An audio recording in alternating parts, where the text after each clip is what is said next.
Now it's your turn, Altaria!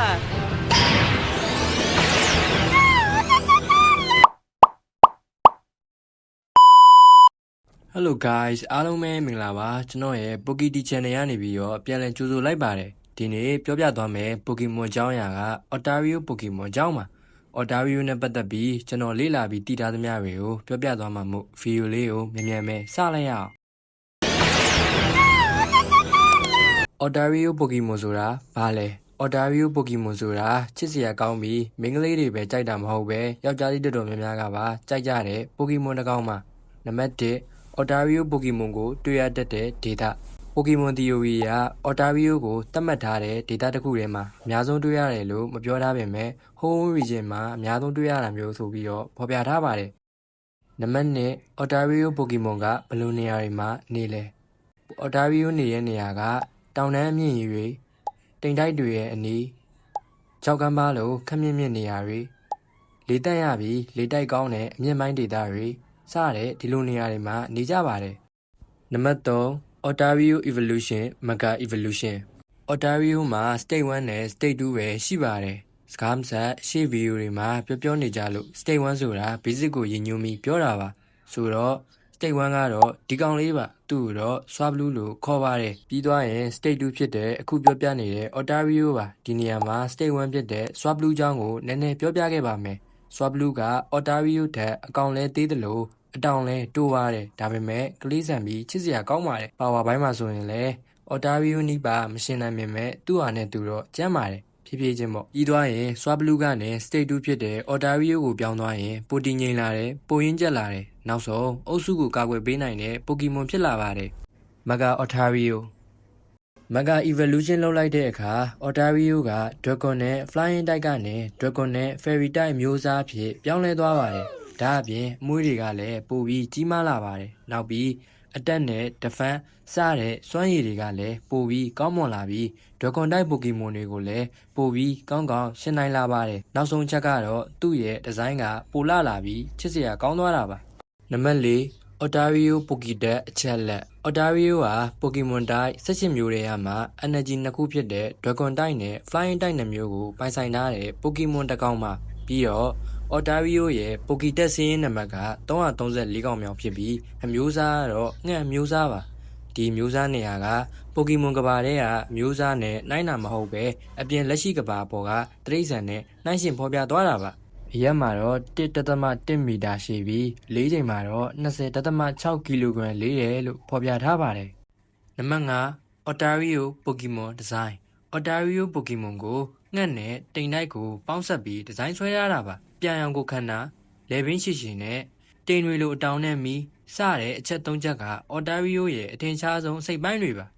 လက်ရှိကဘာပေါ်ကဘယ်ငှက်မျိုးစားနဲ့တူလဲဆိုတာကိုဖော်ပြထားခြင်းတော့မရှိပါဘူးဒါပေမဲ့တေးကြတာကငှက်မျိုးစားတွေကတကောင်မှနောက်ပြီးဒဂွန်မျိုးစားလည်းပါတယ်ဆိုပေမဲ့ကျန်းတန်းနဲ့ငကားပုံစံအဖြစ်မဟုတ်ပဲနုညံ့ပြီးအေးချမ်းတဲ့ငကားအဖြစ်ပါ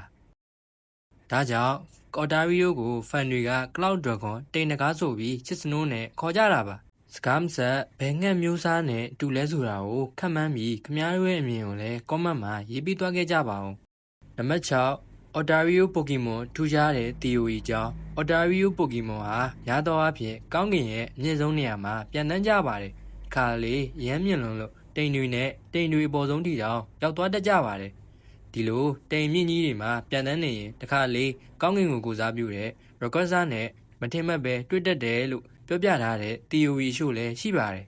နံပါတ်9 Ontario Power Attack Ontario ရဲ့အဓိက power ကအခြား Pokemon တွေရဲ့ power နဲ့မတူပဲနည်းနည်းစမ်းပါတယ်ဆိုလိုတာက Cloud Flight တိမ်တွေကြားပြန်တန်းနိုင်ခြင်း Healing Voice ငြိမ်းချမ်းစေတဲ့အတန်ပင်ကိုမူလရှိတဲ့လုံနိုင်စွမ်းတွေကို power လို့ဆိုလိုလိုက်တာပါ Ontario ရဲ့အထင်ရှားဆုံးတိုက်ကွက်တွေက1 Dragon Breed Ontario ကပါဇက်ကနေ Dragon စွမ်းရည်တွေကိုထုတ်လုပ်ပြီးတိုက်ခိုက်တာပါနံပါတ်2 Dragon Blaze အပြင်းနဲ့ Dragon စွမ်းရည်လိုင်းတွေကိုပြစ်လွတ်လိုက်တဲ့အတက်ပါနံပါတ်3 Aerial Ace အလွန်မြန်တဲ့အရှိန်နဲ့ပြန်ဝင်တိုက်ခိုက်တာပါနံပါတ်4 Flame Chuck တကိုယ်လုံးမီးလောင်တဲ့အချိန်ကောင်းကင်ကနေအချိန်နဲ့ဆင်းပြီးတိုက်တဲ့တိုက်ကွက်ပါနံပါတ်5 Sing တရှင်းဆိုပြီးရန်သူကိုအိပ်ပျော်စေနိုင်တာပါနံပါတ်6 Cotton Cat တိုက်ခိုက်မှုမဟုတ်ပဲကိုကာကွယ်တဲ့ skill ဖြစ်ပြီး အမွှေးတွေပူဖောင်းလာကကာကွယ်အားတက်လာတဲ့တိုက်ကွက်ပါနံပါတ်9 Montblanc ဒီတိုက်ကွက်ကမဂါအော်ဒါရီယိုဖြစ်နေမှာသုံးနိုင်မဲ့တိုက်ကွက်ပါမဂါအော်ဒါရီယိုဖြစ်တဲ့အခါဖယ်ရီတိုက်စွမ်းအားနဲ့လားရောင်စွမ်းအင်ကိုပြစ်လွတ်နိုင်တဲ့တိုက်ကွက်ပါနံပါတ်10အော်ဒါရီယိုပိုကီမွန်ကိုစတင်မိတ်ဆက်ခဲ့တဲ့အချိန်အားသာချက်အားနည်းချက်အော်ဒါရီယိုကိုစတင်မိတ်ဆက်ခဲ့တာက Generation 3 Home Region Data မှာပထမဆုံးထွက်ပေါ်လာတဲ့ပိုကီမွန်ဖြစ်ပြီးစတင်ထည့်သွင်းခဲ့တာပါအားသာချက်မှာတော့ Dragon နဲ့ Flying Type မျိုးစားဖြစ်နေတဲ့အတွက် Grass Type ပိုကီမွန်တွေဆိုရင်ဥပမာ Chestnut နဲ့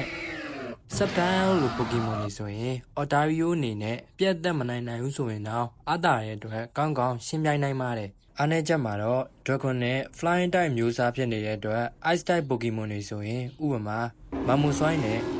Glaceono လိုပိုကီမွန်တွေဆိုရင်ဒီ Ice Type ပိုကီမွန်မျိုးစားတွေက Ontario ကိုအရန်ထိခိုက်စေနိုင်ပါတယ်နံပါတ်9 Hoenn Region နဲ့ Ontario ဆက်စပ်မှု Hoenn Region Data ဟာ Ontario ရဲ့မူလ data ဖြစ်လို့ Hoenn ခီးစဉ်တွေမှာ Swablu နဲ့ Ontario ကိုပိုတွေ့ရတတ်ပါတယ်ဆိုတော့အကြောင်းရင်းက Hoenn Region ဟာ Ontario ရဲ့မူလမူရမြေဖြစ်လို့ Hoenn Region လို့ပြောရင် Ontario ကိုတွဲမြင်မိမယ် Ontario လို့ပြောရင် Hoenn Region ကိုတွဲမြင်မိမယ်ဒီလိုတွဲပြီးမှတ်ထားနိုင်ပါတယ်နံပါတ်10 Ontario နဲ့အတူတွေ့ရတတ်တဲ့ပိုကီမွန်များ Ontario အပြုအမူOntario ကတိုက်ခိုက်လိုစိတ်မရှိအေးချမ်းချမ်းနေတတ်တဲ့ပိုကီမွန်ဖြစ်လို့အခြားမျိုးစိတ်မတူတဲ့ပိုကီမွန်တွေနဲ့လည်းရောပြီးနေတတ်ပါတယ်ဒီပိုကီမွန်တွေက Flygon, Slammet, Tropius, Skarmory စတဲ့ဒီလိုပိုကီမွန်နဲ့တခါတလေရောနှောပြီးတွေ့ရတတ်ပါတယ်နောက်ပြီး Ontario ပြုမှုတွေကတော့တိမ်တိုက်တွေရဲ့အနီးနားမှာနေတတ်တဲ့ကောင်းကင်ရဲ့အမြင့်ကြီးနေရာမှာပြန်တန်းရတာကြိုက်တယ်တရှင်းလေးတွေဆိုနေတတ်တယ်တရှင်းဆိုသလိုသူတို့အတန်လေးနဲ့အချင်းချင်းဆက်သွယ်တတ်ကြတယ်